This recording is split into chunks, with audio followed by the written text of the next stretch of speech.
समय यूक्रेन और रूस में काफी महायुद्ध छिड़ चुका है और इस महायुद्ध के चलते कई लोगों की जानें जा चुकी हैं और इस समय कई लोग अपने घर से बेघर होते नजर आ रहे हैं। इस समय यूक्रेन की जो स्थिति है काफी बहुत ही दुख है और इस समय यूक्रेन काफी देशों से मदद मांग रहा है। लेकिन आपको हम कुछ इतिहास के बारे में लेके चलते हैं जिसमें आखिर यूक्रेन और रूस में ऐसा क्या कुछ हुआ जो आज यह झगड़ा एक महायुद्ध के रूप में प्रवेश हो गया। साथ ही आपको बता दें कि इस युद्ध के दौरान रूस क्या चाहता है और रूस की क्या मंशा रही है इस युद्ध में और यूक्रेन में इस समय क्या स्थिति बनी हुई है, यह सब आपको पूरे विस्तार से इस खबर में बताएंगे। लेकिन इससे पहले आपको बता दें कि कुछ समय पहले आपको बता दें कि यूक्रेन और रूस इस समय पहले भी एक युद्ध हो चुका है जिसके दौरान भी इस युद्ध को टाला गया था।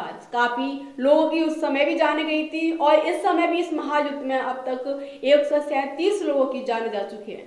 तो चलिए आपको ले चलते हैं कि इस युद्ध में रूस और यूक्रेन के इतिहास में क्या कुछ घटित हुआ था जो इस झगड़े ने एक महायुद्ध के रूप में प्रवेश कर लिया। चलिए दिखाते हैं अपनी इस खास रिपोर्ट में। यूक्रेन यूरोप का दूसरा सबसे बड़ा देश है। 1991 में सोवियत संघ के पतन के बाद यूक्रेन आज़ाद हुआ और उस दौरान करीब 3 करोड़ रूसी लोग अपने मूल देश से बाहर हो गए थे। इनमें ज़्यादातर यूक्रेन में थे। यूक्रेन के पूर्वी हिस्से के लोगों का देश के प्रति गहरा असंतोष है। इसका फायदा रूस भी उठा रहे हैं। उसने यूक्रेन को 3 तरफ से घेर लिया। अगर इन दोनों देशों के बीच लड़ाई की जड़ की बात करें तो सीधे शब्दों में रूस नहीं चाहता कि यूक्रेन की ताकत बढ़े या वह पश्चिमी देशों के साथ बेहतर संबंध बनाए।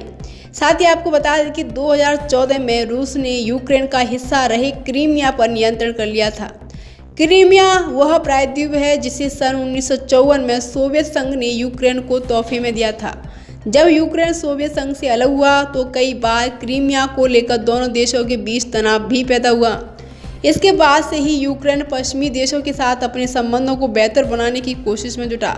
रूस को यह बात पसंद नहीं थी। वह नहीं चाहता था कि यूक्रेन पश्चिमी देशों से अच्छे संबंध रखे या नाटो का सदस्य बने।